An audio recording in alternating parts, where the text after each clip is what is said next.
Hi, everybody. Marv Albert, Matt Dukas, and Ahmad Rashad, and we are set for the opening tip as the final piece of our NBC triple header.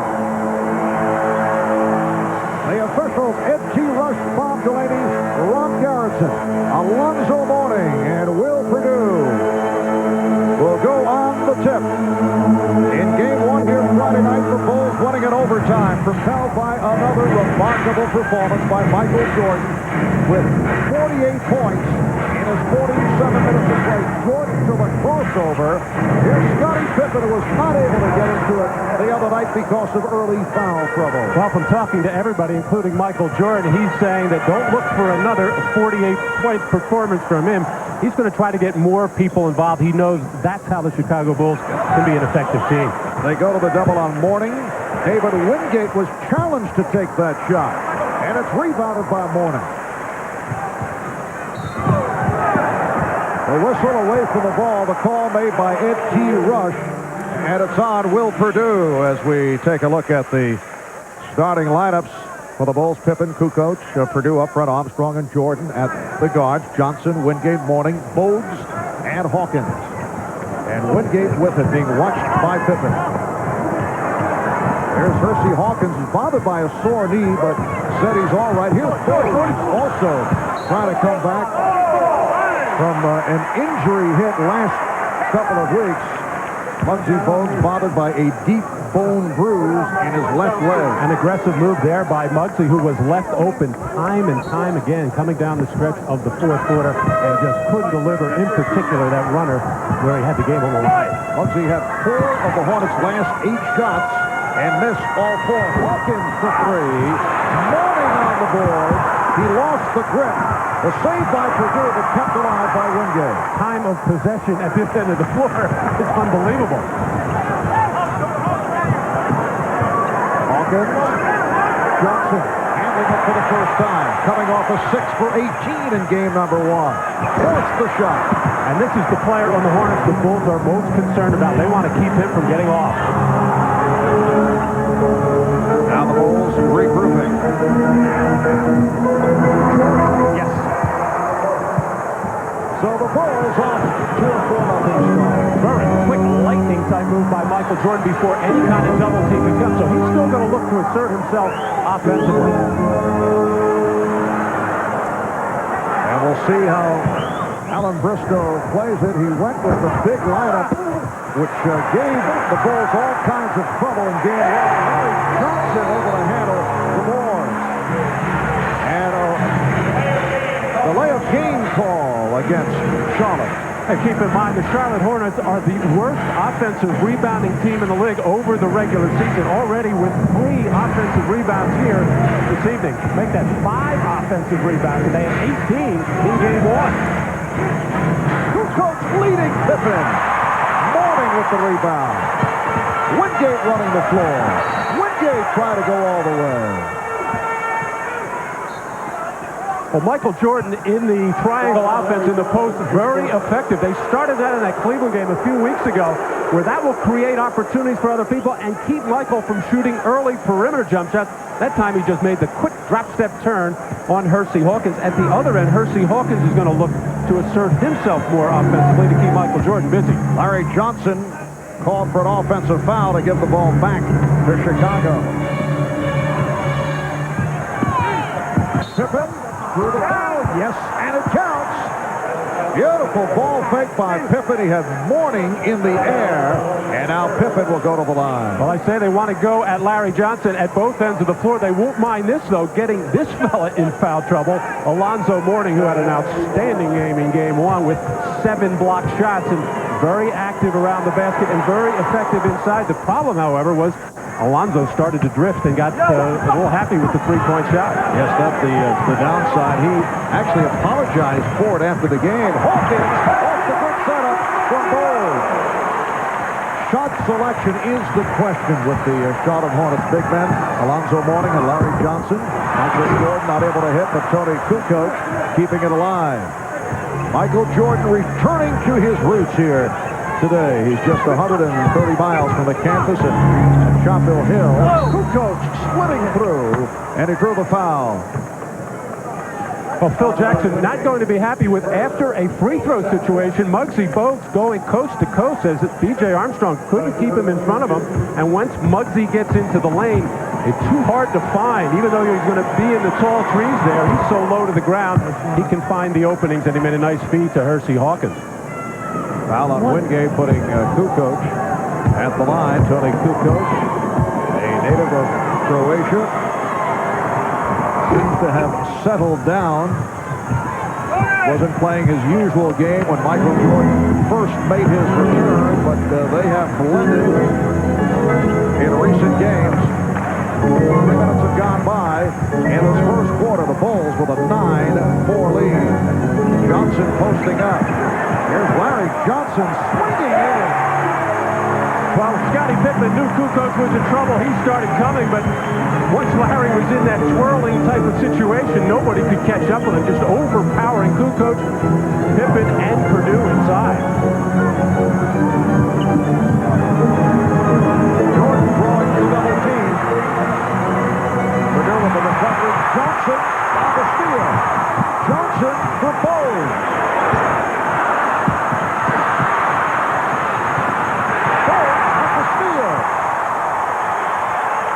For 3.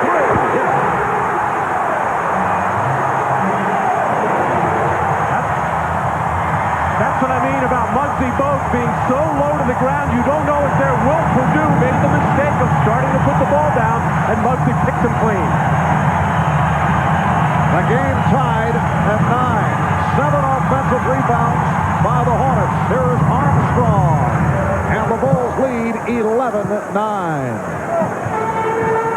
This is a Charlotte team that went 50-32 during the regular season. Their first ever 50 victory campaign. They finished behind Indiana in the Central Division. Bulls tied the game at 11. And here at home, Charlotte with the 7th best record of the NBA at 29-12. Nice pass from Jordan. Broken up by Wingate. Took it out of the hands of Kukoc.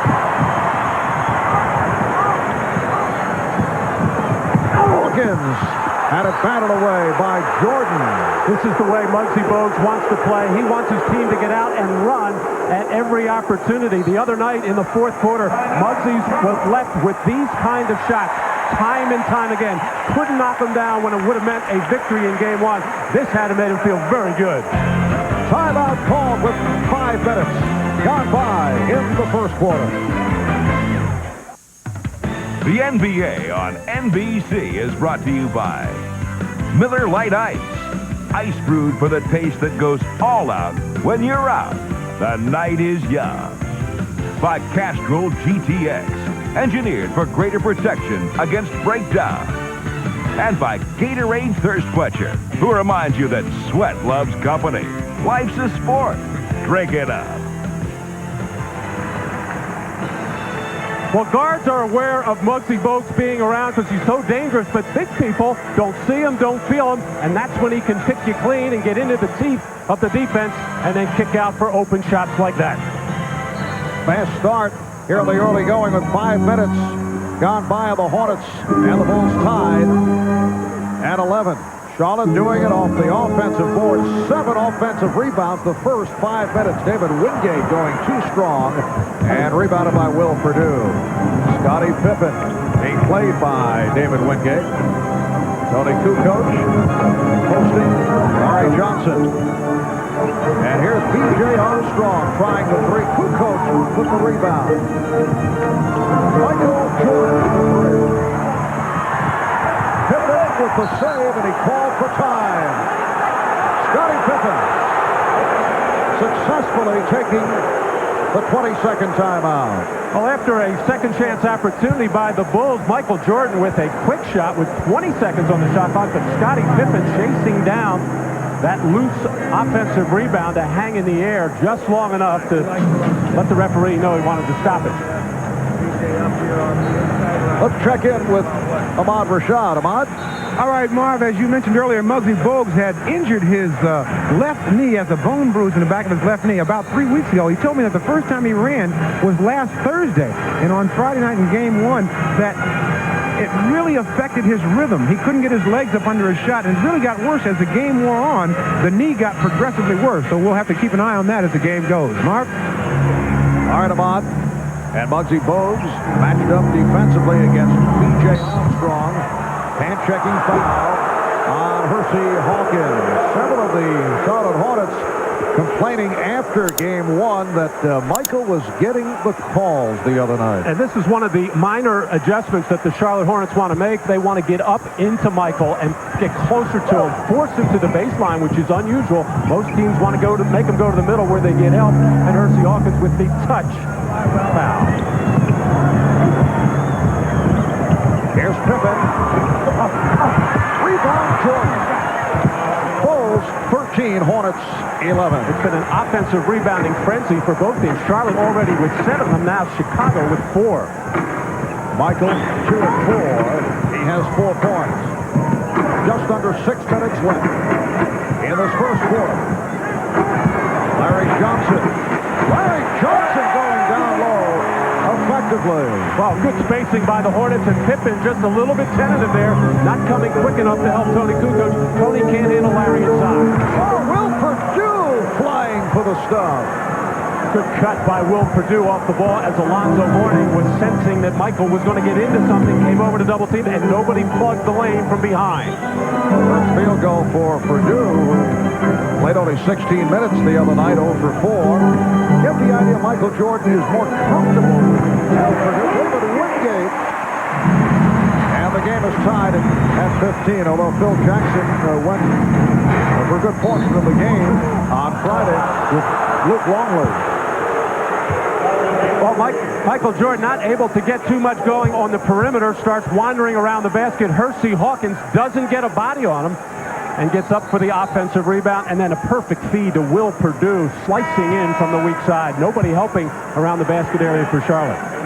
Foul called on David Wingate. And now here's Kenny Gaddison, who was effective in game one, checking in for the first time, replacing David Wingate. Well, Mark, Michael is used to Will Perdue because Will knows where to go in the triangle offense. Luke Longley is still learning it, still not comfortable with it. Kukoc from Jordan. And the beautiful spin by Jordan out of the double team set that up. And the defense all focusing on Michael, and that's when he can get his teammates involved if they'll cut, if they'll move, if they'll find the open areas. B.J. Armstrong did not like that call for the hand check.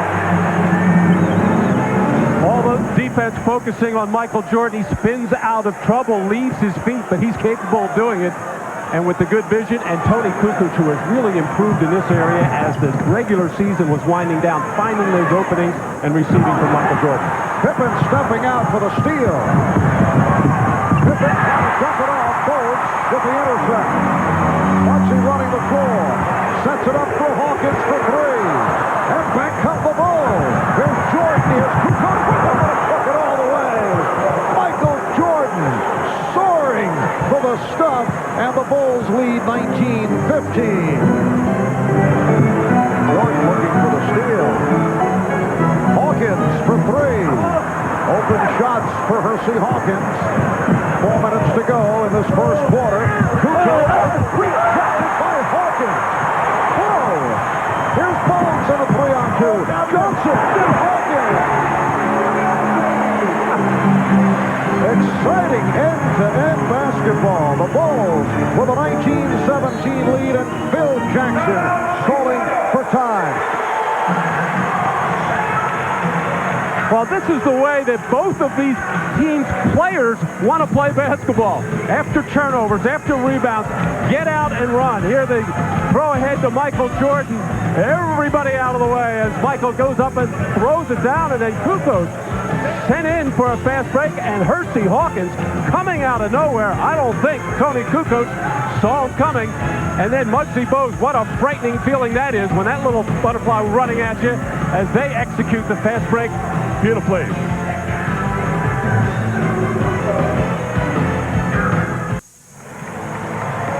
Back at Charlotte, 3:44 left first quarter. Here's Ahmad.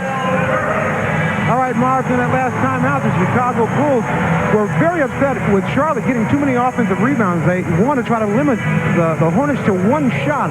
And on the other end of the court, they figured that they haven't got into their offense yet, but they're doing okay because they're splitting the double teams. They say Charlotte is gambling with the double teams, but Chicago is splitting them and making baskets, and they haven't even got to their offense yet, so they feel fine about that. Marv? Audemars Bulls have a 2-point lead, 19-17. Del Curry is on the floor for the first time for Charlotte. Here is Jordan. And a loose ball foul is called.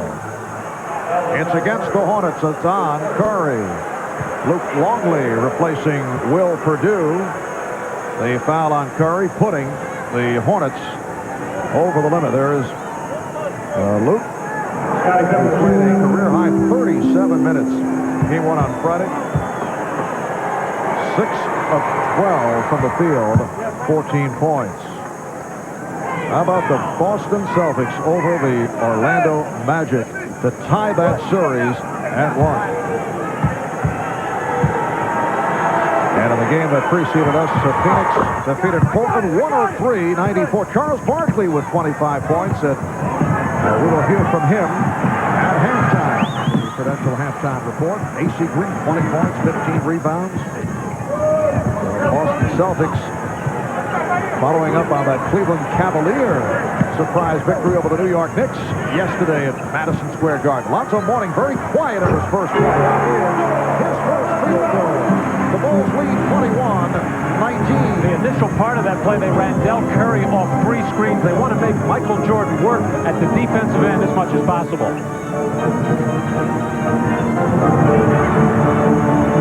Jordan guarded by Curry. Shot clock at 6. And a hand check call. And again, the crowd reacts.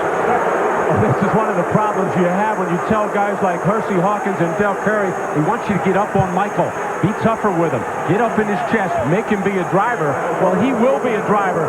He can take it by you very quickly. And Alan Bristow thought it was a little bit soft on the hand check by Del Curry, but that's what the officials have been calling early in all of these first-round games. Well, Michael Jordan, game number 1, went 11 of 11 from the line. Here's Tony Kukoc sitting down, replaced by Corey Blunt, the second-year man out of Cincinnati.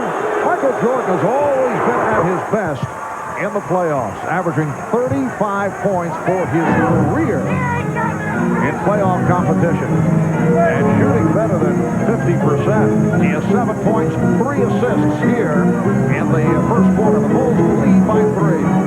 Curry eluding Jordan. And apparently that went over the glass, so the ball awarded to the Bulls. Once again, 3 baseline screens for Del Curry, making Michael bump into them all the way, hoping they will tire him out. And once Del Curry catches it, he has the quickest release of any player in the NBA. Chicago Bulls went 47-35 in the regular season, then came out strong following the return of Jordan. They were 26-29 at one point and fading. Block set up by Jordan, but he's called for a travel. The Bulls finished the season in grand style, winning 12 of their last 14, and they went 13-4 once Michael Jordan returned. I'm noticing Michael looking a little bit tired every time he bends over and grabs the short, and we saw that the other night. Really, in the third quarter, I thought he was out of gas at that point. Obviously, he got his second win later in the ballgame and really turned it on in overtime. But Michael looks a little bit tired right now, and I think the effectiveness of Del working him is taking a little bit of a toll right now. That last foul called on Pippen, reaching in. Addison, guarded by Pippen. Curry looking for the shot. Mourning had a look at a three-pointer, but passed on it. Here's Bogues. And the rebound is swept out of bounds. The last touch by the Bulls.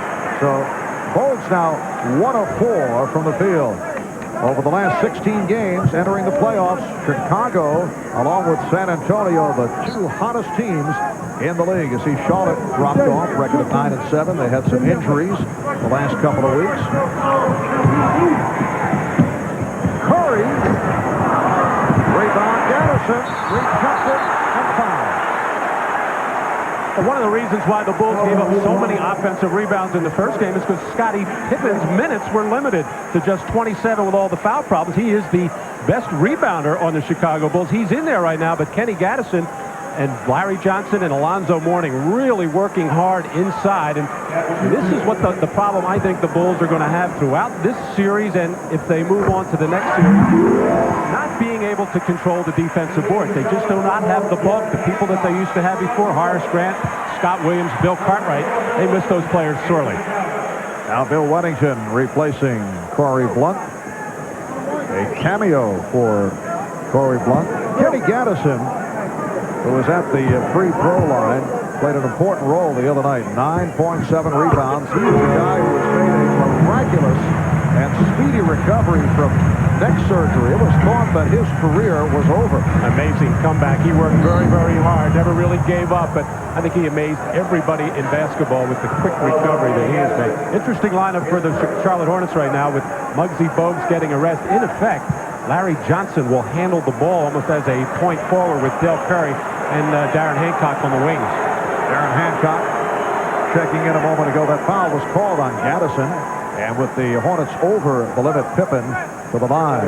Darren Hancock, a rookie from Kansas who ended up as a starter the last week and a half. That because of the injury suffered by Scott Burrell, which is a major loss for Alan Bristow and the Hornets out for the season with a partially torn Achilles tendon. Burrell has been playing extremely well, a candidate for most improved player. And Burrell went down, and Bristow did some experimenting. Now he's been going with David Wingate as a starter.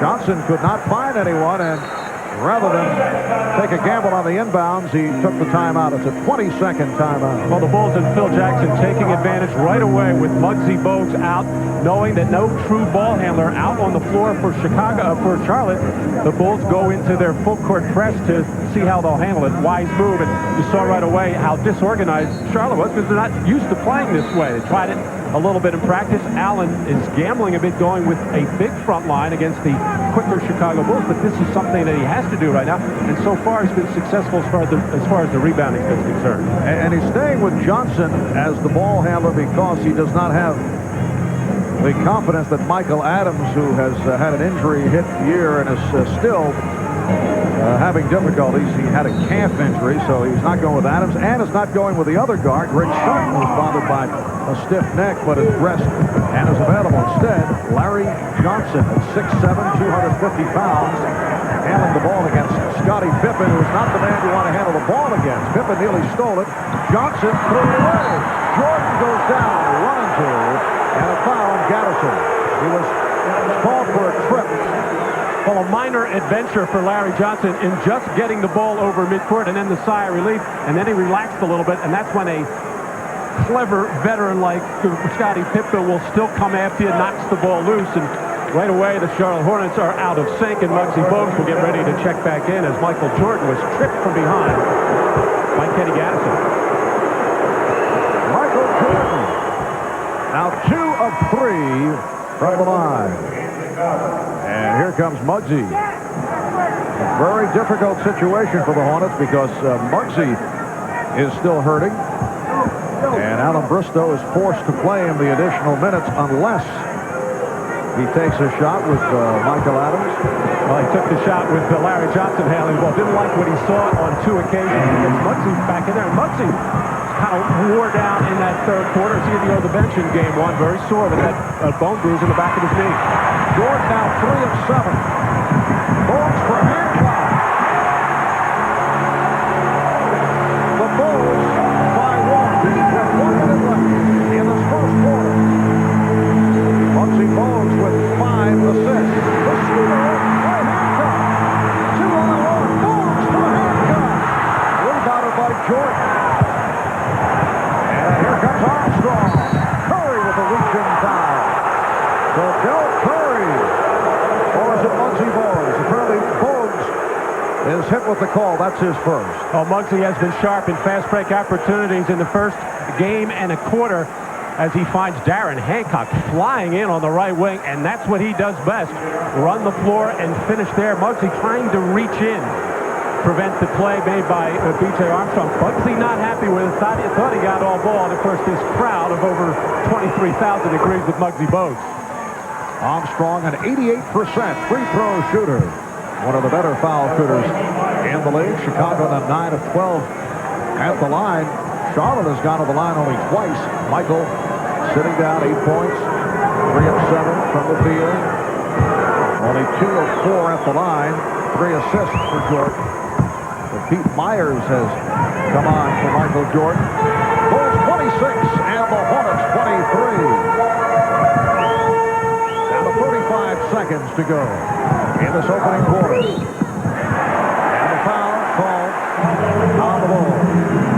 It is on Longley. Well, before Michael retired a year ago, you would never see in the body of a game either Michael Jordan and Scottie Pippen both out of the floor at the same time. This is unusual right now. Michael, Scottie, and Tony Kukoc all sitting on the Chicago bench right now. You got to wonder where they're going to get their ball handling and where they're going to get their offense. Kukoc ready to check back in. 2-point Chicago lead. And Kukoc replaces Longley. So it is Kukoc, Bushler, and Wennington up front with Myers and Armstrong at the guard. 32 seconds remaining in this first quarter. As the 5th seed, the Chicago Bulls won't have the home court advantage in any series of the playoffs. So they have to be an exceptional road team to overcome the home court disadvantage in 4 straight playoff series. A difficult task. They certainly began on the right note with the overtime win here on Friday. Well, you'll remember the Chicago Bulls did that 2 years ago. They did not have the home court advantage against New York or against Phoenix. A little pressure on the ball. 1-point lead for Chicago. Shot clock at 7. Wennington. Bill Wennington with his first field goal. And Chicago leads 28-25. Final seconds of the quarter.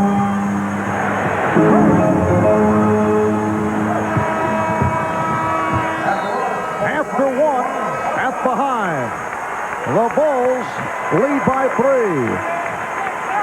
Scottie Pippen with 8 points, equaling the foul-plagued performance in Game 1 on Friday night. Pippen 2 of 4 from the field, 4 of 5 from the line. Good shooting first quarter by the Bulls, hitting 9 of 17.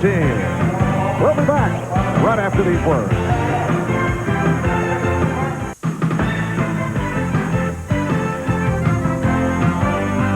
This is the NBA on NBC. Well, following Game 1, several Hornet players expressed their displeasure about all the calls they felt going the way of number 45, Michael Jordan. We heard the crowd reaction here in the first quarter, and yesterday we talked about that with Alonzo Mourning of the Hornets.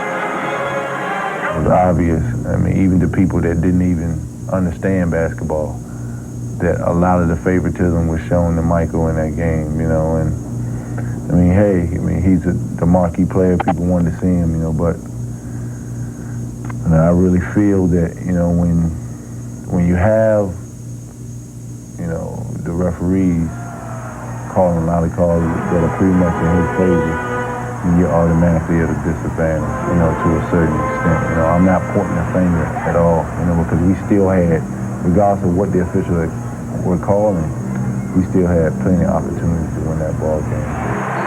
Plenty good offensive players should take advantage of the way the games are being officiated this year, especially early in the playoffs. They're going to call hand checking, and Michael just happens to be maybe the best offensive player. So you got to understand what's going on out there. Granted, some of these have been touch fouls, but that's the way the game is going to be called, at least in the early going. It's also a common complaint after a club loses. Don't you feel, Matt? That's usually the case. Hancock soaring to put it home. The Bulls 28 and the Hornets 27 as we start the second quarter. Darren Hancock, a rookie from Kansas, getting the crowd going. And for Charlotte, it's 9th offensive rebound.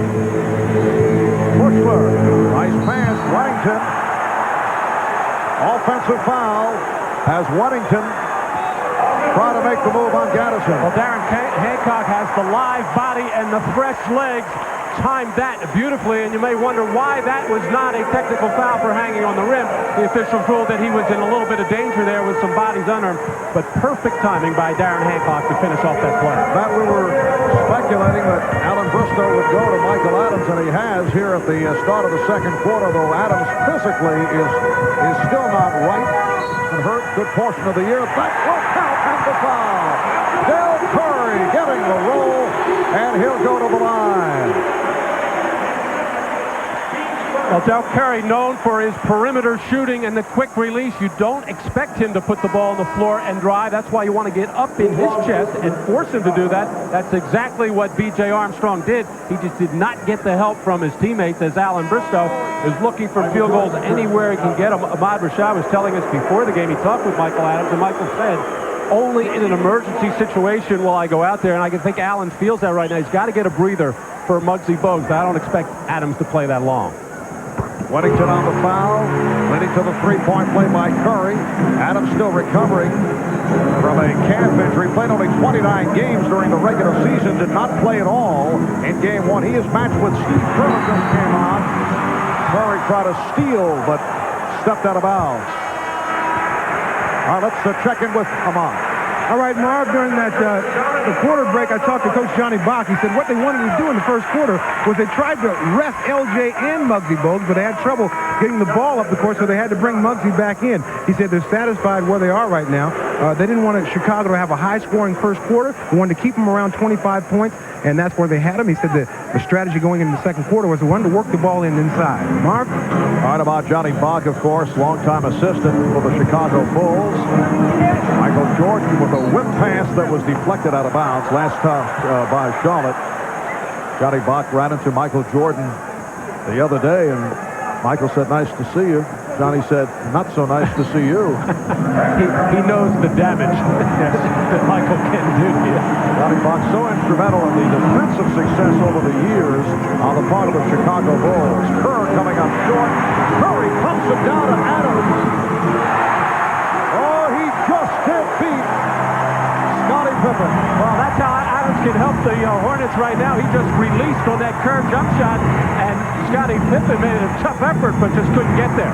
7-0 run by Charlotte here in the second quarter. Kukoc. And a loose ball foul called on Pippen. That's his second foul. Well, Steve Kerr taking that jump shot, his responsibility is not to worry about the man releasing. It's got to be somebody else. In this case, it was Pippen, and the pass was just too good on line. Scottie gave the effort to get up in the air, but Adams enough in those legs to get down there. Charlotte with a 4-point lead. Curry looking for the shot. Johnson spinning his way. Johnson with a spectacular move. Larry Johnson, who at times will go into the jump shooting mood, is trying to do it from down low, and he's been successful here in the first half. He's been staying tight to the lane and initiating the contact. That makes him tough to deal with inside. 34-30. Charlotte by 4. Hornets with Adams and Curry in the backcourt. Up front they have Johnson with Hancock and Robert Parody, who is spelling Alonzo Mourning. Here is Johnson. Rebounded by Longley. Once again, Larry initiated the contact, but just flipped that ball up there. He has still lost some of that explosiveness in his legs, but he's using his big body very well. Well, the Bulls have a hot touch in the first quarter. Not so here in the second. Curry with the three. Charlotte has opened up a 7-point lead. And Michael Adams has paid dividends. Already gave him a field goal, and then a perfect pass in the fast break situation to Del Curry.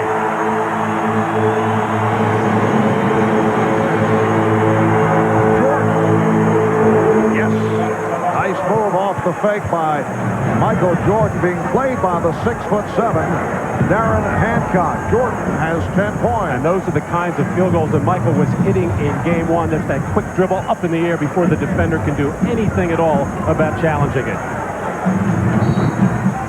3-second violation. Well, Larry Johnson has been working inside. The Bulls know that Tony Kukoc can handle him inside, so they will come and double team every time. But they're coming too slow, and Larry Johnson's been able to split. And there, the pass by Michael Adams as Curry stays wide. They can't get to him in time.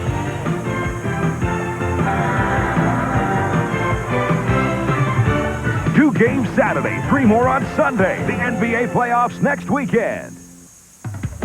The NBA on NBC is brought to you by Bud Light. If you want great taste that won't fill you up and never let you down, make it a Bud Light. By the NASDAQ stock market, the stock market for the next 100 years. And by GMC Truck, the strength of experience.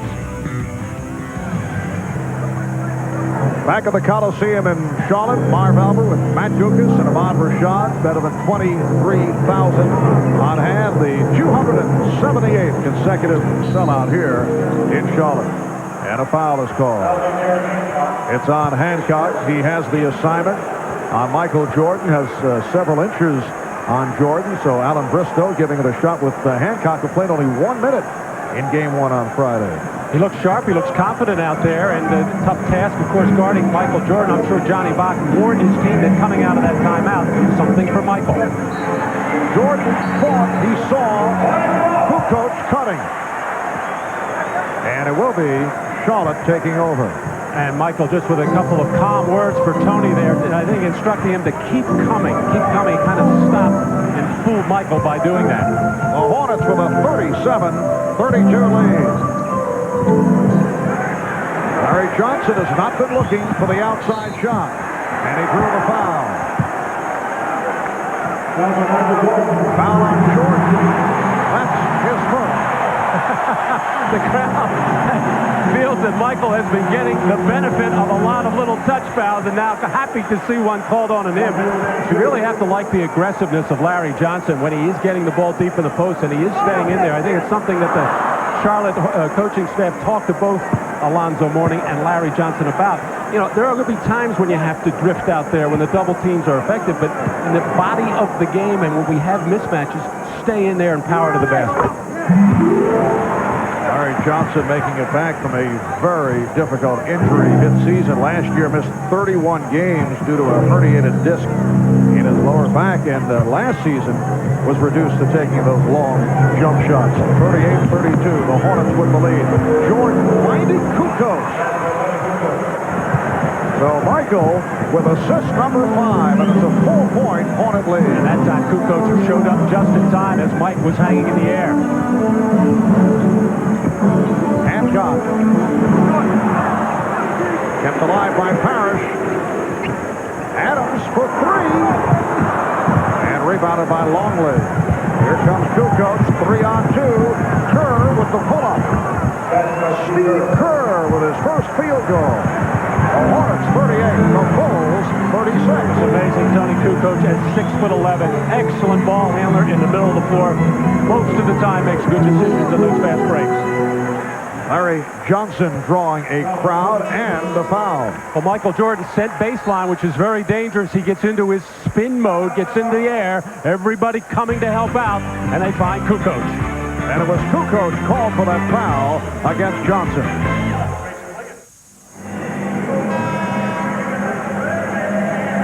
One difference that we've noticed in the second go-round of Michael Jordan in his return, Michael has been seen in more of an instructional role, a coach on the floor. We talked about that with him prior to today's game.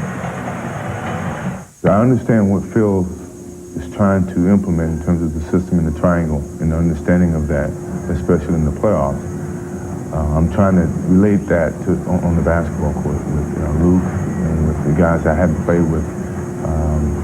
Tony being the most, because he has so much talent and he's such an integral part to our success that if he can understand it and be such a threat offensively, it takes the pressure off of Scotty and myself tremendously. Reading between the lines, Michael is saying, yes, we're running the triangle offense, but there's going to be times I'm going to break it off and play basketball. Be ready to react to me. Parrish was hoping to save it, but could not, and stepped out of bounds. just to follow up on that, when you have creative players like Michael Jordan, Scottie Pippen, and Tony Kukoc, you want to take advantage of that creativity and just don't get locked into a structured offense, because the defense will make you do some other things, react to it, and play basketball. 6:20 left in the first half. The Bulls with the ball. They're trailing Charlotte by 2. Longley for Kerr. Jordan posting up now against Hawkins. Hawkins playing him well. Jordan to the fadeaway.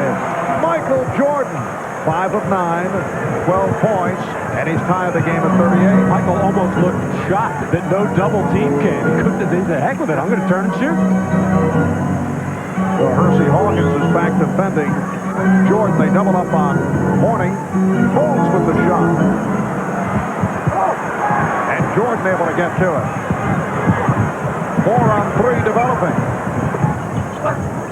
Jordan with no one on him. Yes. Once again, Michael keeps looking around. However, the ball is moving quickly. That time, Steve Kerr caught it right back inside of Michael, and the Charlotte Hornets defense very slow to react. 8-0 run by the Bulls. They have recaptured the lead. They're up by 2. Here's Hawkins from 3. Hersey Hawkins with 10. And the Hornets 41, the Bulls 40. Well, Hersey was pretty much begging for the basketball after game 1, saying, hey, if I have to guard this guy and he's going to go wild on me offensively, get me some shots where I can make him work. The Hornets have done that here in the first half. Here's Scottie Pippen. A 3 for Pippen. Open shot for Pippen off the pick. He has 11. It's the Bulls 43 and the Hornets 41. Bones, wild shot. So Muggsy able to hit with the runner. And it's tied at 43.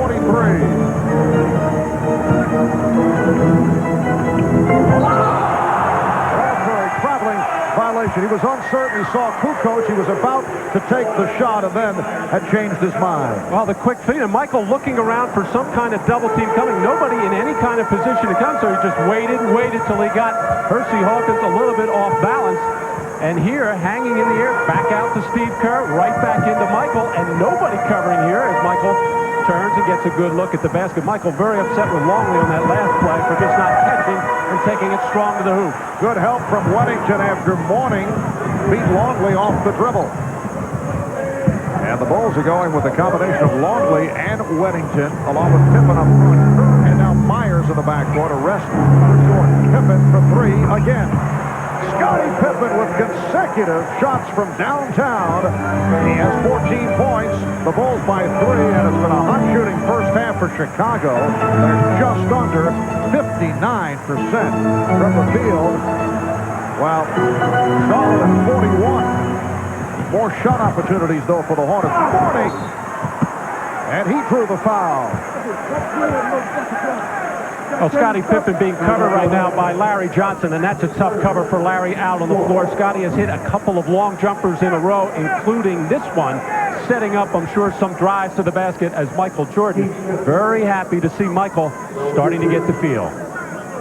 And the Bulls have hit 7 of the last 8 shots. Alonzo Mourning has had a very quiet first half. On the line by virtue of that foul by Weddington. For Weddington, his 3rd. 5 points for Mourning, only 1 of 5 from the field. Timeout is taken by Phil Jackson with 3:34 remaining in the first half. Game 2 of this best of 5 between the Bulls and the Hornets. Bulls by 2. We'll be right back.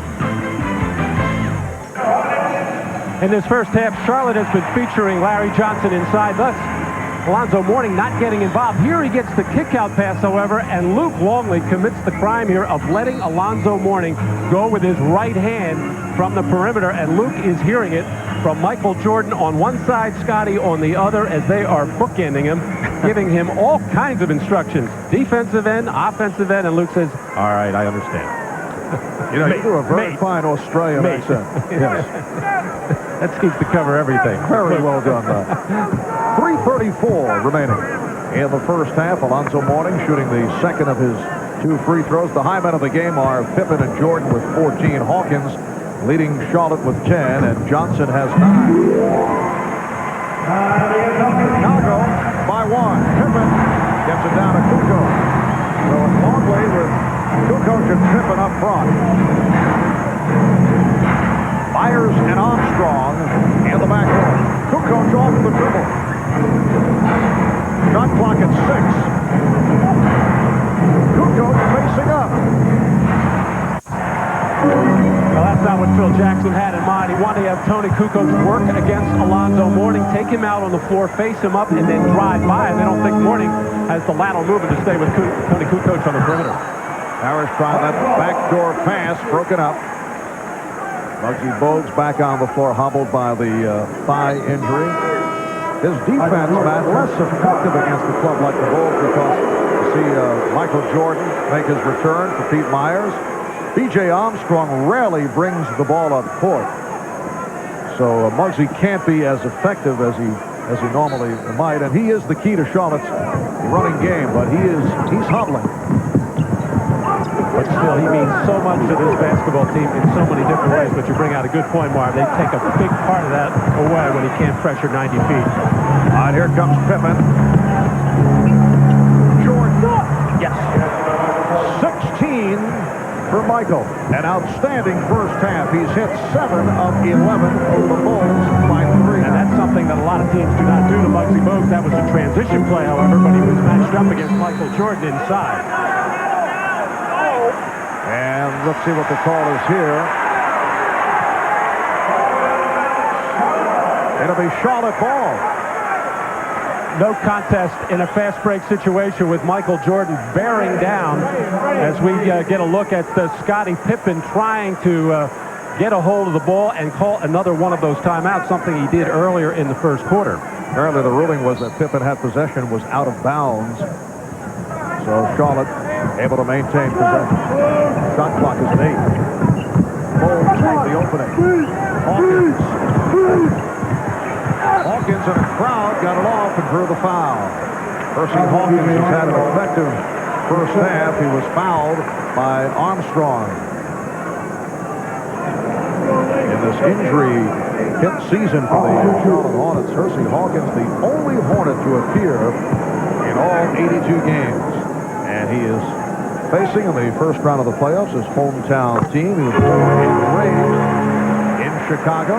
Percy spent 5 years with the Philadelphia 76ers. This is second season with the Charlotte Hornets.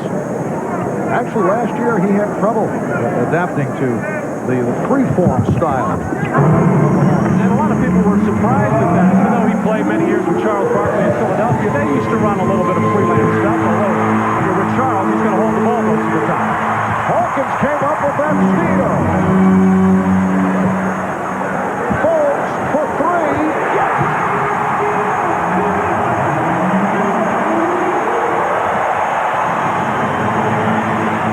That's just number 7 on the year for Muggsy Bogues, his first in the playoffs. The Hornets lead 50-48. A minute 45 to go in the half. Jordan got the step. Michael Jordan has tied the game at 50. Jordan has 18 points. And he throws Alonzo Mourning in there, who is a shot-blocking demon, one of the best in the NBA. He never even got his hands up to challenge Jordan's drive. Bogues with a change of pace. Beat his man, but had nowhere to go. Shot clock at 6. And here's Muggsy. Nice pass. Addison couldn't hit the reverse. The game tied at 50. We come up on a minute to go in the half. Jordan with the step, and he is fouled. Oh, the change of pace dribble by Michael Jordan. Well, Percy Hawkins getting back a little bit slowly from the free throw situation, but just in time to get the steal. And then Muggsy Bogues, who doesn't do this very often, sets his sights for a three-pointer as Michael Jordan turning the corner on Percy Hawkins and taking it hard to the goal. And Alonzo Mourning did get his hand up, but he was so far underneath the rim that he could not even get his hand in position to make that shot. And the foul is called on Addison. Well, the one flaw in Michael Jordan's game here today at the foul line, 2 of 5, he has had an outstanding first half. 19 points in all, along with 5 assists and 5 rebounds. The Bulls lead 51-50. This is the finale of our triple header coverage of NBA. knocking off Orlando in Orlando, 99-92. Phoenix went up 2-zip on Portland with a 103-94 win over the Trailblazers. Longley called for the foul. That's 3 on Longley. Longley trying to battle Alonzo Mourning inside and get him out of the paint, and in his effort to try to get around in front using his hands too much. And of course these two know each other very well from late last season. Coming down the stretch, the Hornets were making a furious rush to make the playoffs as Mourning and Larry Johnson missed so much time, and then that foolish altercation between Alonzo Mourning and Luke Longley. But part of the growing and maturing process for Alonzo Mourning, says he learned a lot from that incident and learned a lot from his summer experience with Dikembe Mutombo, Patrick Ewing, their trip to South Africa, and he has become a much more mature person and player. Yes, he has calmed it down in terms of technical fouls and in terms of actions on the court. Longley and Wellington with 3 fouls apiece. You talk about a foul shot routine that this man goes through. This man made 490 fouls in his regular season, number 3 in the NBA. And part of his success, he has good mechanics, good grip, but he does the same routine every time. Hornets have a 1-point lead. Moats all over Armstrong. Now Johnson is guarding Jordan. Mourning switches on. Judd Bushler. And he's bad for a travel.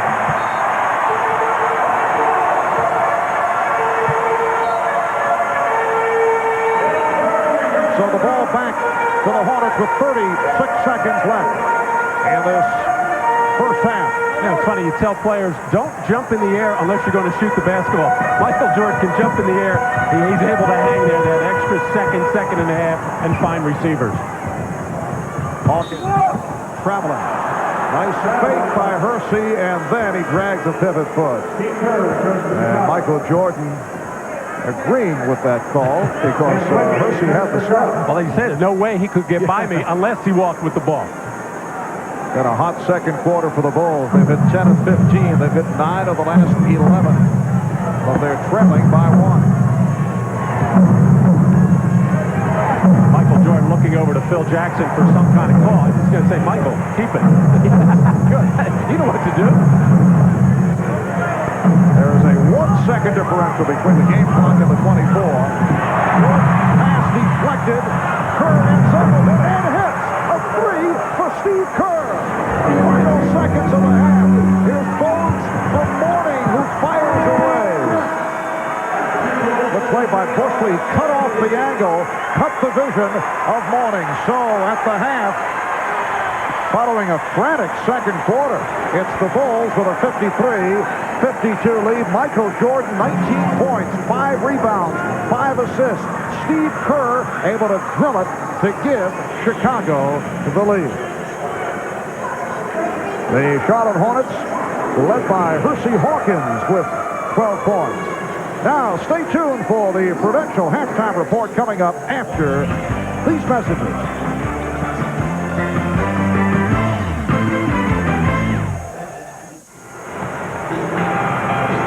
Welcome back to Charlotte. The Bulls with a 54-52 lead on the Charlotte Hornets. Marv Albert with Mr. Basketball, Matt Dukas, and Ahmad Rashad. Let's take a look at the Miller Lite halftime statistics. A tremendous shooting first half for the Chicago Bulls. 20 of 33 for 61%. The Hornets with 13 additional shots. They shot 39%. Michael Jordan, 8 of 12 for 19 points. In the turnover department, the Bulls with 11 and the Hornets with 5. I think Phil Jackson is concerned the fact that they gave up 10 offensive rebounds. Most of them came early in the first quarter, but that's not enough turnovers for Chicago's defense. They are second in the league in steals. They force 18 turnovers a game. That's how they create their flurries and get out and running, and that's how they're going to be a good basketball team. And right now, Phil has to be very much concerned. Let's check in with Ahmad Rashad. Ahmad?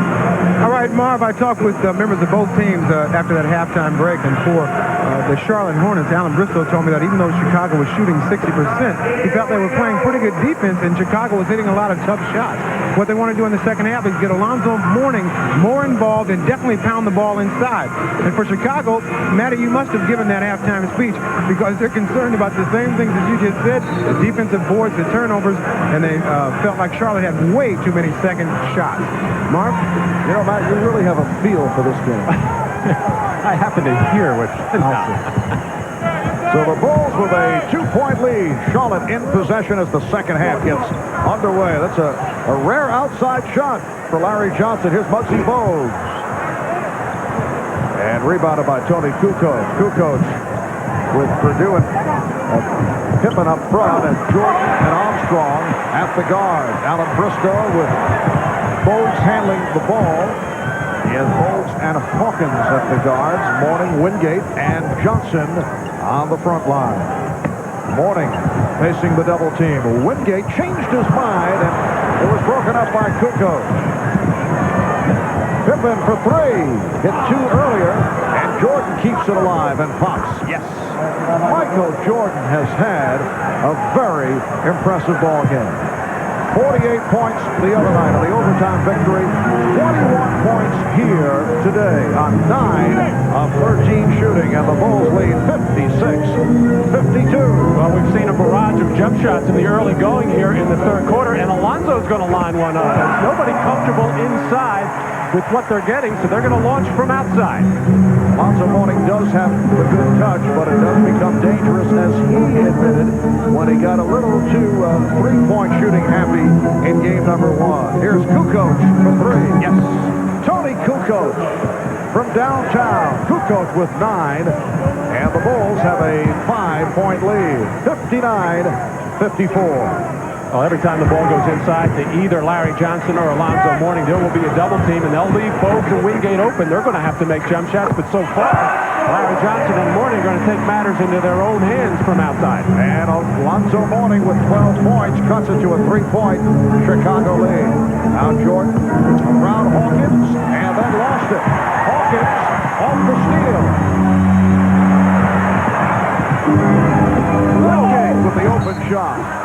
And a foul is called. Ron Garrison with the call against the Bulls. It is on Jordan, his second. Here's Michael Jordan flurrying through the lane there to come off with an offensive rebound. He finds an opening. And then as they just keep whipping the ball around the perimeter, Tony Kukoc, a 31% three-point shooter during the regular season, shot that one with confidence. Johnson. Johnson able to slip his way in. 11 for Johnson. The Bulls lead by 1. 2.5 gone by in the third quarter. Jordan. He's been hitting the jump shot today. Not that time. Bogues for Hawkins. Hawkins. And he was fouled. So Hersey Hawkins getting inside will go to the line. Well, Hersey has come out very aggressively throughout this ballgame, looking to be more of a scorer, looking to make Michael Jordan work. And it has paid off as this turnaround jump shot by Michael Jordan can't get it. And Will Purdue, who has had his problems so far in this ballgame, Will only playing about 10 minutes, but every time he runs into 5'3" Muggsy Bogues, Bogues is getting the best of him as far as picking off rebounds or steals. Hersey Hawkins, an 87% free throw shooter, not hitting on that first attempt. Charlotte now 12 of 14 at the line. Here's the breakdown on Michael Jordan. We mentioned 9 field goals, now 9 of 14. 7 have been jump shots. He's hit 1 slam. That was that gorgeous move to the hoop, and he scored on a layup. So he has been hitting the outside shot. Pippen, yes. Scottie Pippen has also been hitting the outside shot. 16 for Pippen. The Bulls, 61. The Hornets, 59.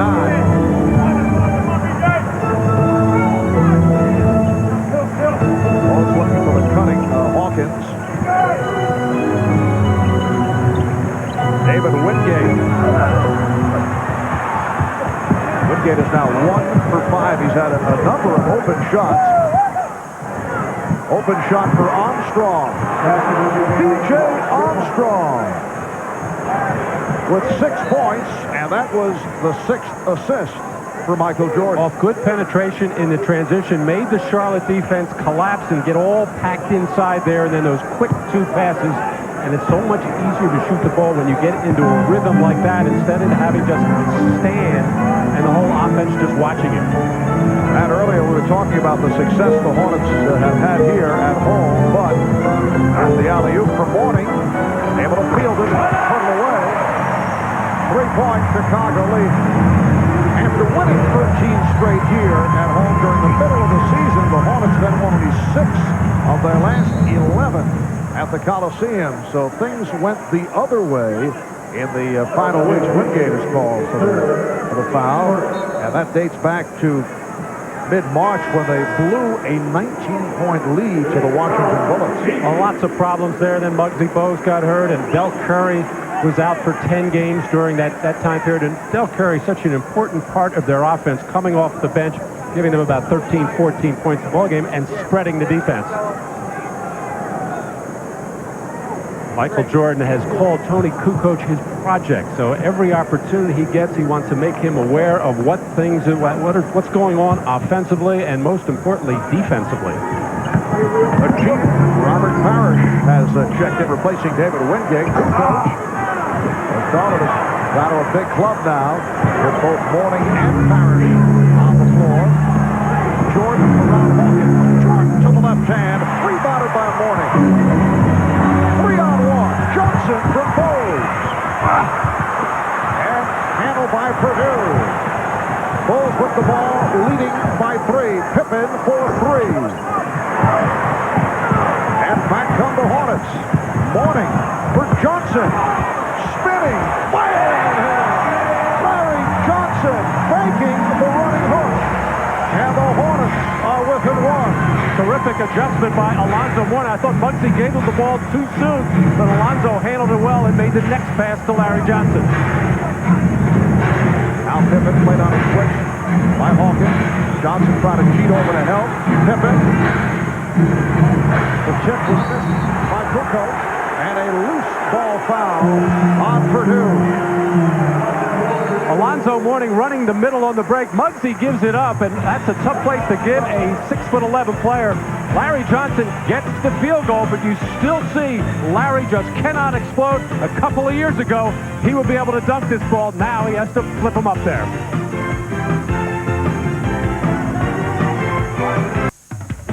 The NBA on NBC is brought to you by Jeep, makers of Grand Cherokee, and Wrangler. By McDonald's, the official break of the NBA. Have you had your break today? And by Reebok. Come see how the game is played on Planet Reebok.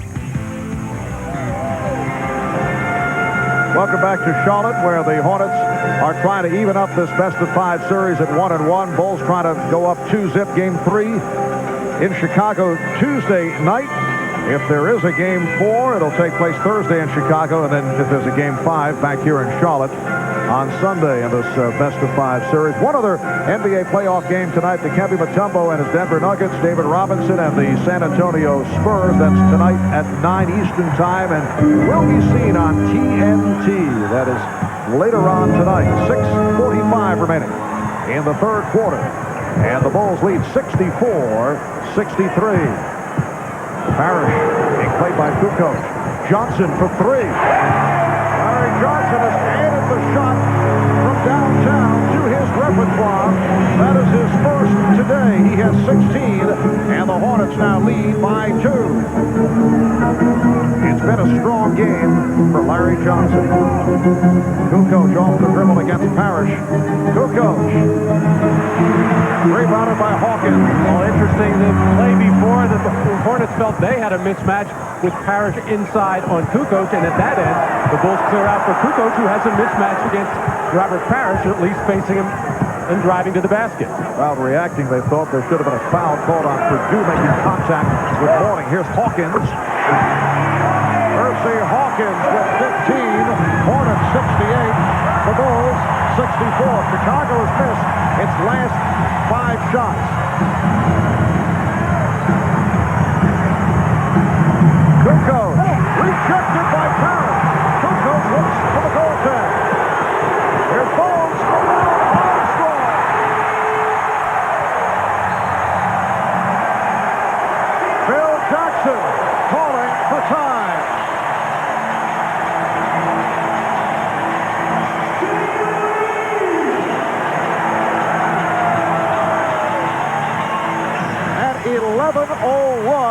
by the Hornets, who have taken a 6-point lead.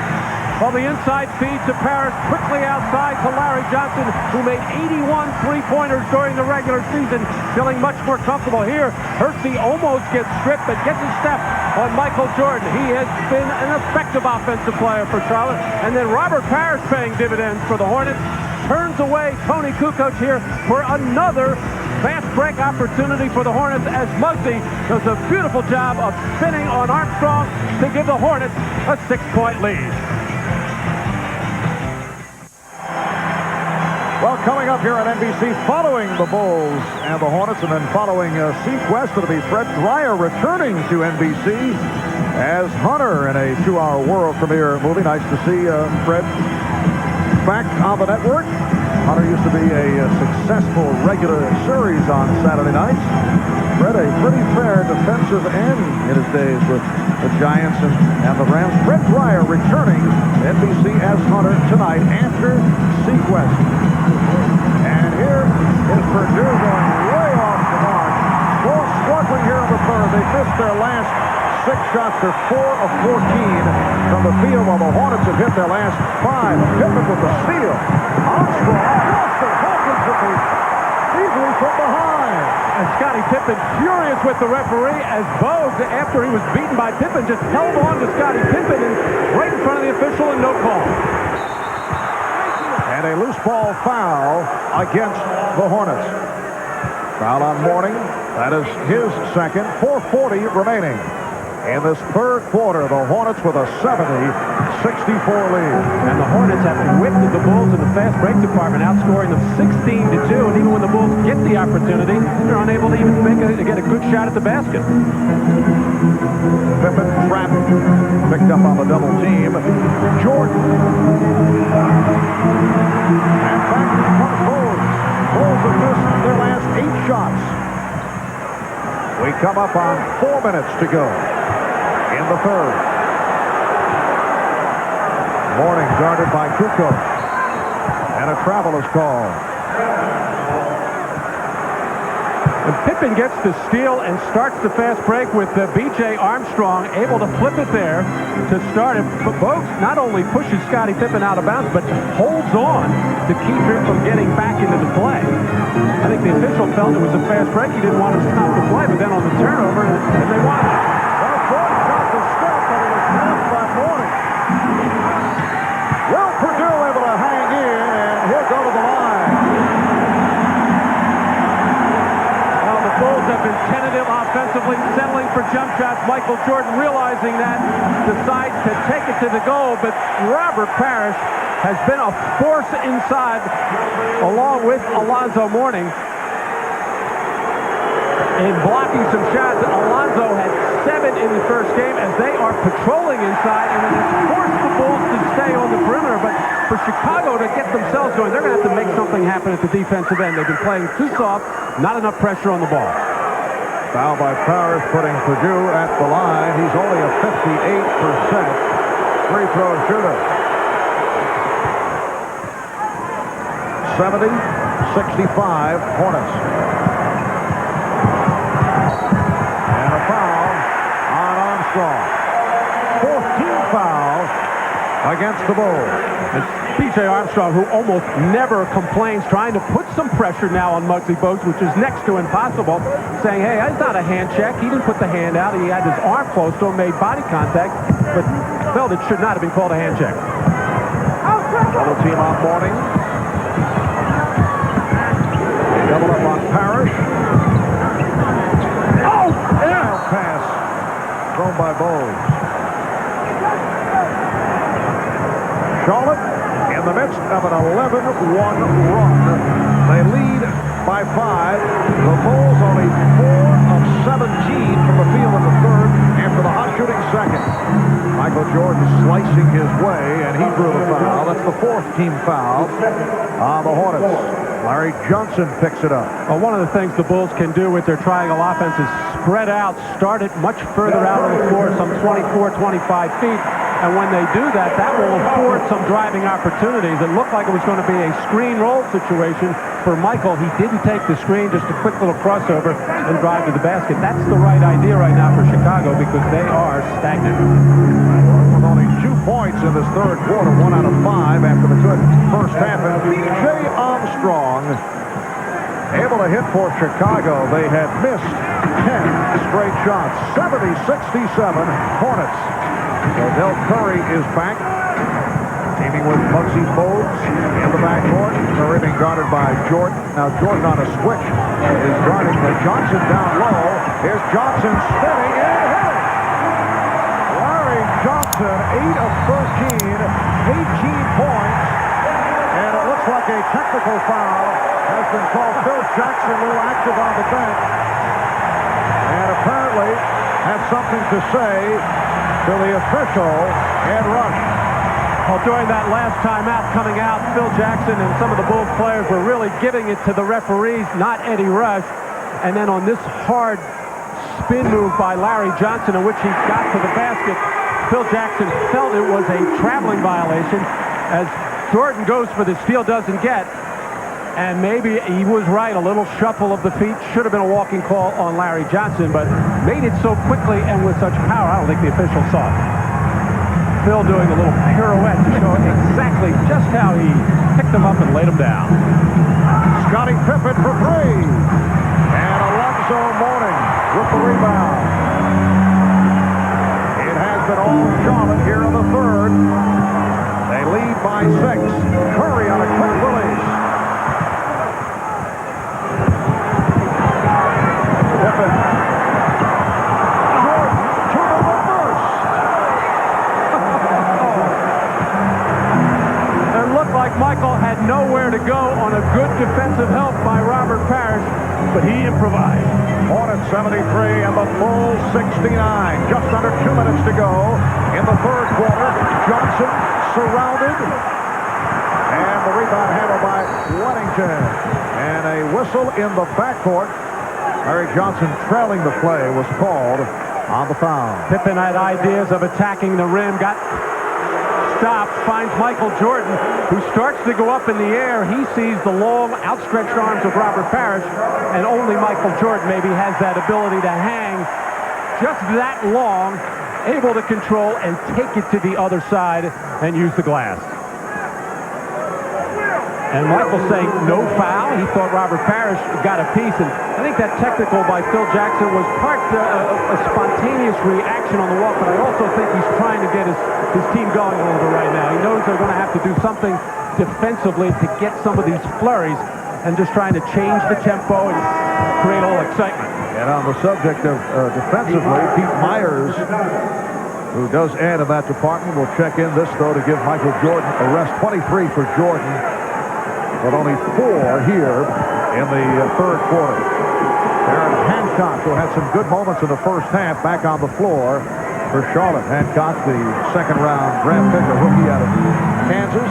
Hornets lead 73-71. Minute 35 left in the third quarter. Bogues. Hancock.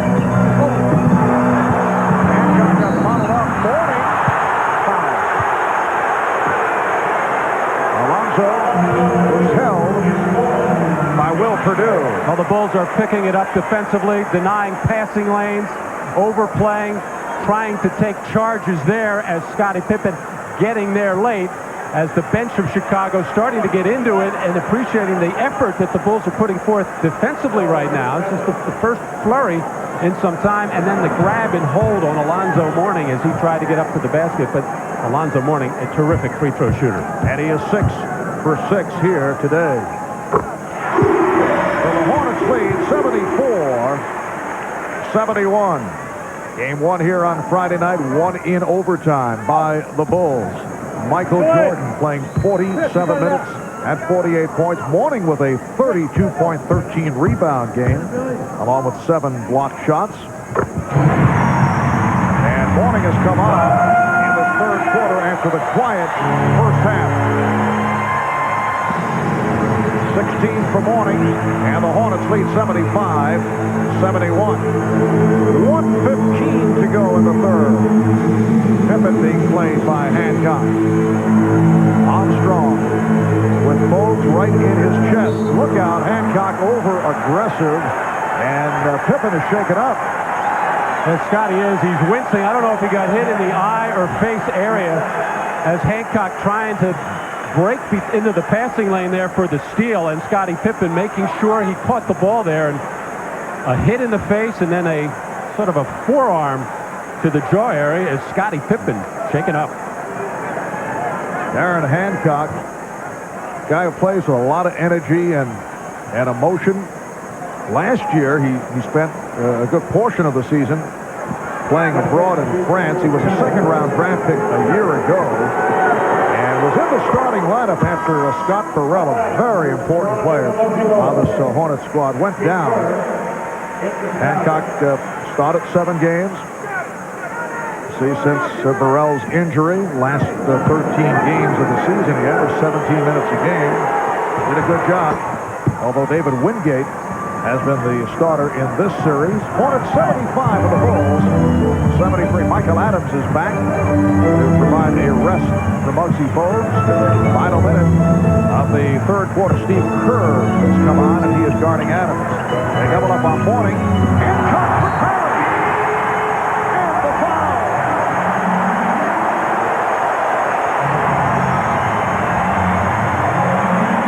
Darren Hancock on the flash into the lane, had everything all lined up here as he receives from Mourning.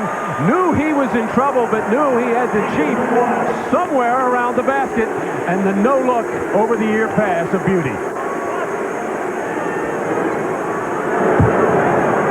41-year-old Robert Parrish not able to complete the three-point play. Mourning, though, with the rebound. Parrish, and a foul called against the Hornets. A loose ball foul. Charlotte is over the limit, so the Bulls will go to the line. Mourning picks it up. It's his third. One of the reasons why Phil Jackson has Bill Wennington and Will Perdue on the floor is to take up some space and block out and do a job on the boards. And on the missed free throw, they don't get the job done as Robert Parrish and Alonzo Mourning keeping the ball alive. So Will Perdue to the line with 44 seconds to go in the third. Perdue is 3 for 5 at the line. Will still wearing that protective face guard because of a broken nose suffered earlier in the season. It's 1 of 2, and the Hornets now lead 77-74. Michael Adams handling against Steve Kerr. Down to 35 seconds in the third.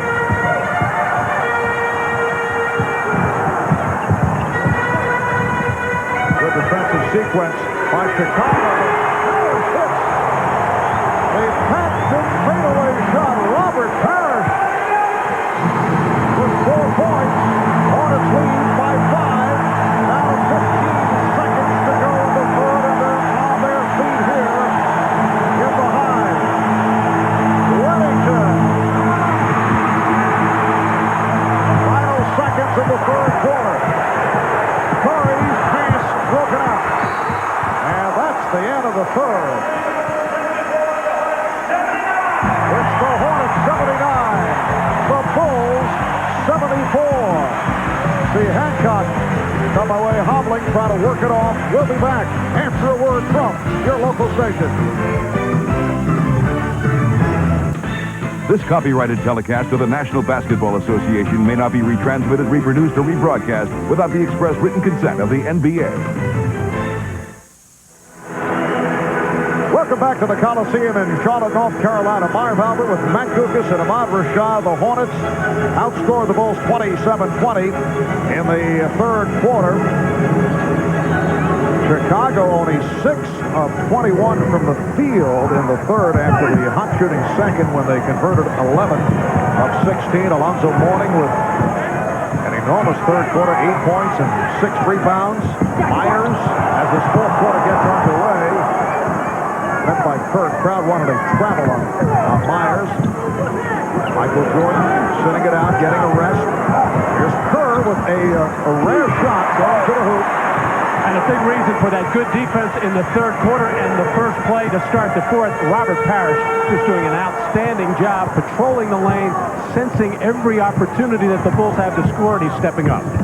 And this is Charlotte team that has turned it around defensively. Mourning is rejected. Alonzo Mourning turned back. Pippen able to save that pass. And Mourning gets to it. I would think the presence of Johnny Bond added to the Charlotte staff after his departure from Chicago has contributed to the Hornets' defensive improvement, although they have changed their tempo from the last couple of years. And Johnny candidly admits that, but that's part of it. And they're playing more style that's going to be successful in the playoffs. They want to run when they can. Other than that, run set offense, so they have good court balance, so they get back on defense and stop fast breaks. Weddington was stopped. And we get a whistle, a foul called on Charlotte. A moment ago, we saw Darren Hancock, who's played well, limp off right at the end of the third quarter. For more on that, let's go to Ahmad. All right, Marv, Darren Hancock apparently banged his knee on Scottie Pippen when they had that collision late in the third quarter. Pippen bruised his left hip, but obviously they're both all right. Pippen's still playing. Marv? Ahmad and Bill Weddington hitting that side jump, his second field goal. It brings the Bulls within 3 points with a minute 45 gone by in the fourth quarter. Charlotte hoping to even the series at 1. Chicago looking to jump in front 2-0. Mourning from downtown.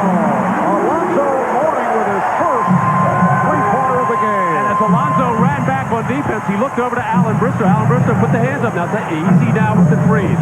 Not too many. Longley. The rebound. Adams and Curry in the backcourt. Mourning, Wingate, and Parrish up front. Hornets staying with the twin tower approach with Parrish and Mourning. Longley nearly picked it off. Parrish off the recovery. Robert Parrish playing a major role. He's at 3 of 4. He has 6 points. We'll see Jordan soon, but I'm surprised, Mark, that Tony Kukoc has spent this amount of time on the bench. He could be an effective player right now because both Wennington and Luke Longley, other than Luke Wennington's giving them some offense, but those two are not getting the job done. Hornets with an 84-76 lead. Adams surprised Longley. Biggest lead of the game for Charlotte. For Bulls calling for time. Alonzo Mourning, who made his first 3 3-pointers the other night and then missed 3 in a row and then started thinking about it that he probably shouldn't be doing it. He probably had some thoughts there, happy to drain that one. But when he looked over to Alan Bristow said, take your time with the threes. And then Michael Adams using that rim as a shield to get the little reverse up against the 7-footer Luke Longley. 3 minutes in. Fourth quarter, the Charlotte Hornets celebrate. You're watching the NBA on NBC.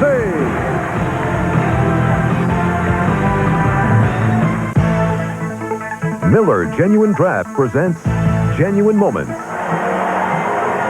And today we go back 2 years. Celtics and Hornets meeting in the first round of the playoffs. Game 4, Charlotte down by 1. And Alonzo Mourning with the most memorable shot in Hornets history. They defeat Celtics to advance to the second round. It marked the first time one of the recent expansion franchises made it to round 2 of the playoffs. In recognition of this moment, Miller Genuine Draft will donate $1,000 to the Thurgood Marshall Scholarship Fund. The Hornets have opened up a 10-point lead thanks to the all-around play of Alonzo Mourning, who has come on very strong in the second half. Michael Jordan has returned, not able to hit on his first attempt.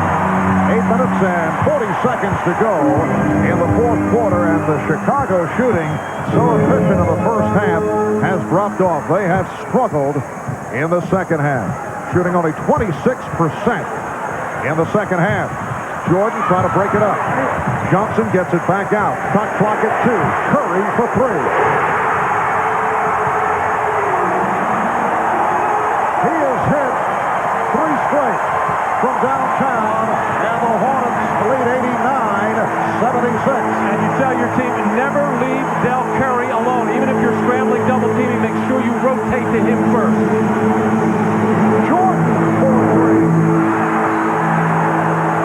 Last touch by the Hornets. Well, anytime Del Curry is always going to find that 3-point line, did not take long for him to let it go as Pete Myers got caught trying to shade towards the lane, giving Curry way too much room.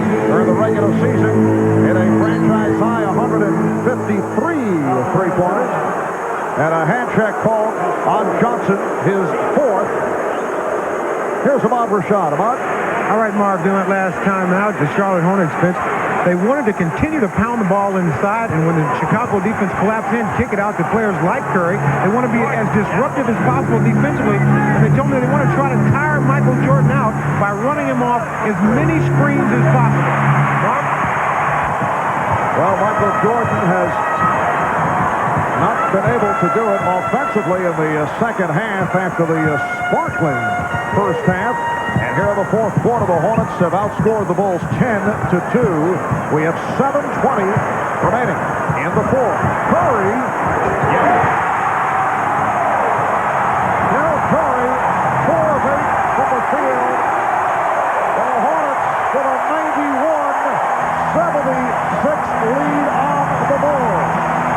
Until Curry gets it going, he is so difficult, and Pete Myers is really working hard. That time just getting caught off balance, just giving him a little bit of a look.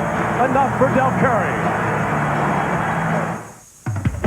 The NBA on NBC is brought to you by the 1995 Toyota 4Runner. It's where civilization is headed. By ITT. For 75 years, the one to follow. And by Ice Brewed Ice House. Ice brewed so there's never any watered down taste. Welcome back to the Hive. This crowd is pumped. The Hornets are pumped. They've hit their last 5 shots. A long huddle by the Chicago Bulls. They have a lot to talk about, Matt. It's almost like they don't want to come out right now that Del Curry has the hot hand. And the most important thing for Charlotte is that the Chicago defense is standing around. The ball's not moving. There's no cutters. There's no anybody trying to take people off the dribble. And consequently, they're getting poor percentage jump shots. 7 of 29 shooting for the Bulls in the second half. And a foul is called. Off the pump fake, Del Curry picks up his third. Michael Jordan in the second half only 2 of 8 from the field. Scottie Pippen only 1 of 6. On shooting foul, second team foul on the Hornets. Pippen posting up on the 7-footer Parrish. And another rebound for Mourning. Alonzo Mourning with 14 rebounds, 11 of the 14 in the second half. Phil Jackson tried to match the big front line of Charlotte with big people. That didn't work. Then he came back with Kukoc and Jordan. That has not worked. And now Phil has really gone small. Shot clock is down to 3. Michael Adams looking for the opening. And the rebound handled by Longley. Armstrong. To the reverse. Nice move as Mourning went out on him. He drove by him and converted with the reverse. Well, you have to respect BJ's ability to shoot the three-pointer. He's one of the best percentage three-point shooters in basketball, but he got Alonzo Mourning leading and then did the right thing. Put it on the floor, drove it to the goal. Hornets by 13. Mourning takes the dribble. Draws the foul. The Bulls getting one of their rare fast break opportunities and the spot up for Jordan, and that got Alonzo Mourning leaning, and BJ did the rest by taking it to the other side of the rim for the little reverse hook. And at the other end, once again, Alonzo Mourning, when he catches that ball at the top of the key, he is going to go to his right hand about 98 times out of 100, and that's the second time Luke Longley has gotten beaten on that play. A hand for the combination of Robert Parrish and Michael Adams. Look at head coach Alan Bristow, who has been under fire the last couple of years, and Hornets owner George Shinn said the other day that Alan Bristow's job is not on the line in this playoff series against the Bulls. He said he'd never put that kind of pressure on anyone. There had been speculation that despite the 51 regular season, Bristow's status could be in jeopardy if the Hornets made him go to the playoffs. And that speculation has been quieted by the owner, George Shinn. Foul is called Wingate called for a trip. Well, David Wingate trying to get up and put pressure on Michael Jordan, which is a tough deal under any circumstances there. This was totally inadvertent, unintentional on the part of David. I don't think Michael was trying to draw a foul there. Michael a little bit out of sorts today. Looks disconcerted, upset with a lot of things that are going out on the floor. I think he's unhappy with the execution at both ends of the floor, and he has shown it in his expression. Yes, he has been upset with his teammates. He's tried to keep it in check, but you can read it. We saw that in the first half. And Jordan fires away. Hits the three. And for the most part, they have put the triangle offense in mothballs, at least temporarily. In certain situations, they'll run it. They're going to spread the floor and see if Michael can't turn it on and make something happen. 93-81. Charlotte, 5.5 to go in the fourth. And a foul call. Larry Johnson with the drive. Took the hit from Jordan. That's his third. And he hears it from the crowd. Next Sunday, for the first time on television, NBC will present the biggest movie of them all, Jurassic Park. That's next Sunday after an NBA playoff tripleheader starting at 8, 7 Central. Jurassic Park right here on NBC. And we have brought the music along, that is, you may have noticed. I thought I heard that. We carry that type of material with us at all times. I think Michael Jordan tired of seeing Larry Johnson make these physical moves in the paint, taking the ball strong to the basket, not necessarily finishing with strong shots. And Michael took a very hard foul on Larry Johnson, letting him know he's around. Hornets by 13. Jordan around Johnson. Rejects it. And an offensive foul is called on Jordan. Well, Jordan matched up against Larry Johnson. He knows he can take him off the dribble, but a terrific job by David Wingate stepping in and giving up the body to take the charge on Michael Jordan, and no complaint at all from Michael. He knew he was beaten by Wingate. Number 4 on Jordan. Pippen gambling. Trying to help out on Bowles. Coming up on 5 minutes to go in this fourth quarter. Johnson played by Pippen. Morning from deep. That was 2-point range. And here comes Armstrong. Oh, Wingate from behind slapped it away. But a good play by David Wingate, although Chicago maintains possession, and Wingate hears the approval. Well, Alan Bristow has to be extremely happy with the play that he has gotten from his bench. Robert Parrish, Michael Adams, Darren Hancock. David Wingate is a starter, but doesn't really play starter minutes, but he's giving them a lift during this 2 or 3 minute stretch. Jordan to the fadeaway. The tip missed by Longley. And Bowles in no hurry, moving it across, checking with Alan Bristow on the sideline.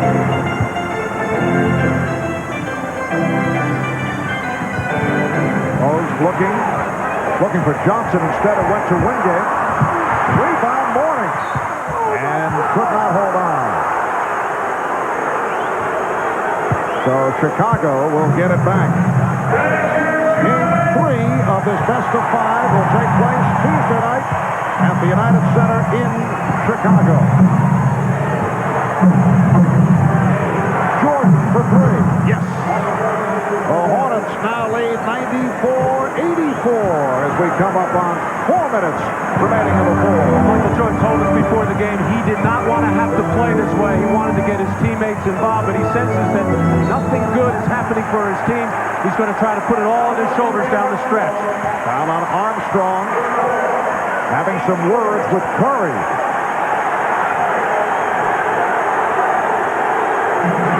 As Michael Jordan is looking to take three-pointers, looking to drive, looking to get anything going at all for the Chicago Bull offense. Timeout is taken. You're watching the NBA on NBC. And a reminder, following Sequest, Fred Dreyer returning to the NBC network as Hunter in a 2-hour world premiere movie. That is all coming up following the Hornets and the Bulls. And a foul is called. Curry drawing the double team and hit by Pippen. That's 4 on Scottie Pippen. Timeouts remaining. Chicago with 2 and a 20. Charlotte with 3. and a 20. The Hornets with 3 team fouls. The Bulls with 4 team fouls. With a minute 43 to go in the third quarter, Michael Jordan went out for his customary breather. The Bulls were only down 3 when he came back into the ballgame with about 9 minutes to go in the fourth, and they were down 10. Jordan has 29 points on 12 of 23 from the field. Johnson is fouled. Larry Johnson taking it to the hoop. Took the hit from Jordan, and that is number 5 on Michael Jordan.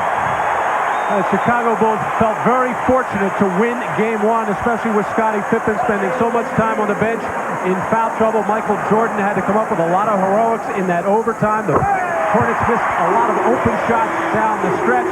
So the Bulls felt lucky. The Charlotte Hornets felt that they got robbed, so to speak. But so far, Barb, I do not see the swagger in the faces of the body language of the Chicago Bulls that is necessary for them to be a good basketball team.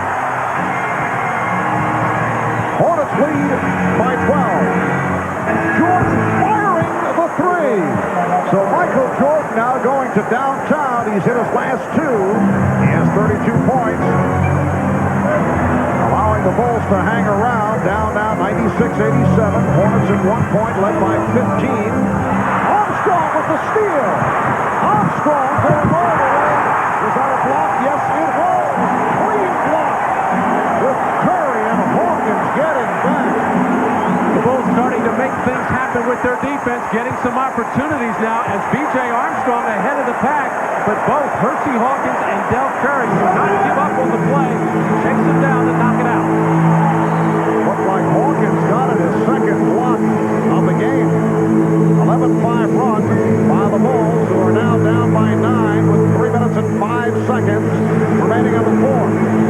And here's Jordan for 3.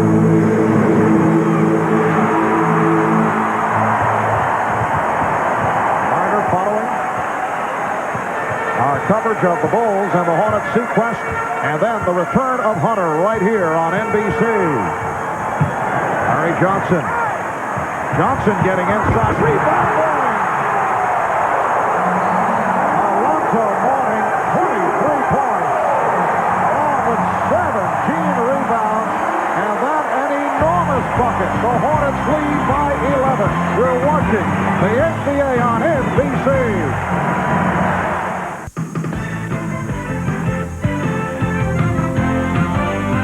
The 1995 NBA playoffs on NBC.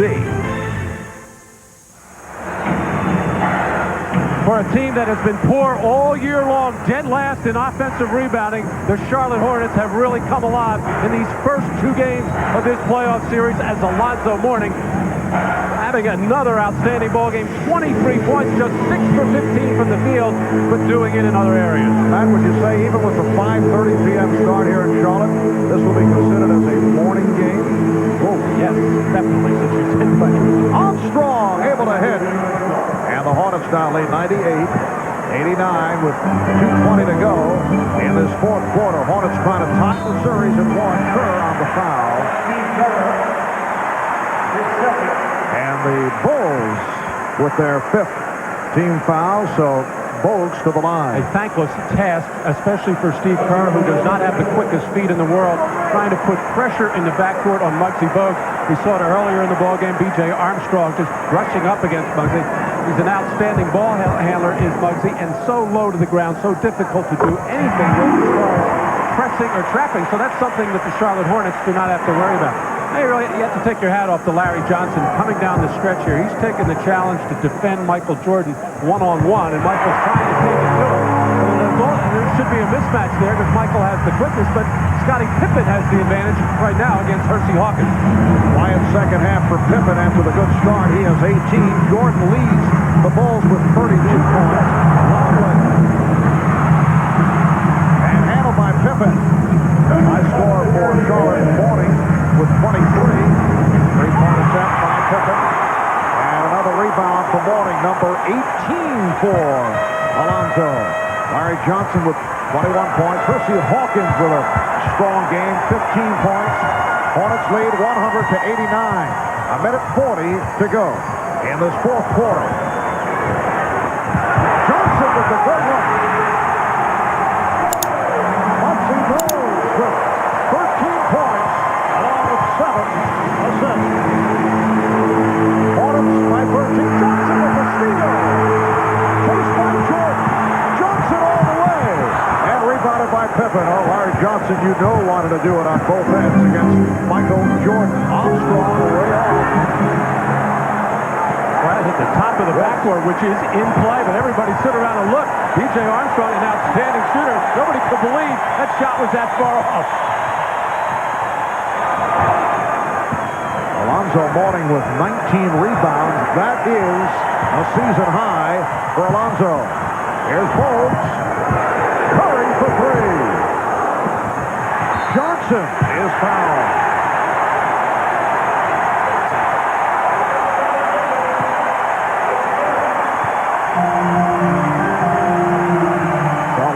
Johnson will go to the line. Well, Muggsy Bogues is ecstatic right now. He felt the weight of the world in his shoulders by missing that shot at the end of regulation. He went up to the owner, George Shinn, after the game and said, "My fault, boss. It was in my hands. I should have won the ball game." And George Shinn put his arms around and said, "Hey, we would have never been that close without you." And he's got to feel great. Alan Bristow and his staff have to feel good. Coming back from such a disappointing loss the other night to tie this series up, and Phil Jackson, his staff, and his team are going to look at this tape and see what they have to do to improve their defensive rebounding. Now to 45 seconds remaining, fourth quarter. 104-89 Charlotte. Pippen fires the 3. Mourning with rebound number 20. Series will ship to the United Center in Chicago for Game 3 on Tuesday, all tied at 1. Now to 15 seconds.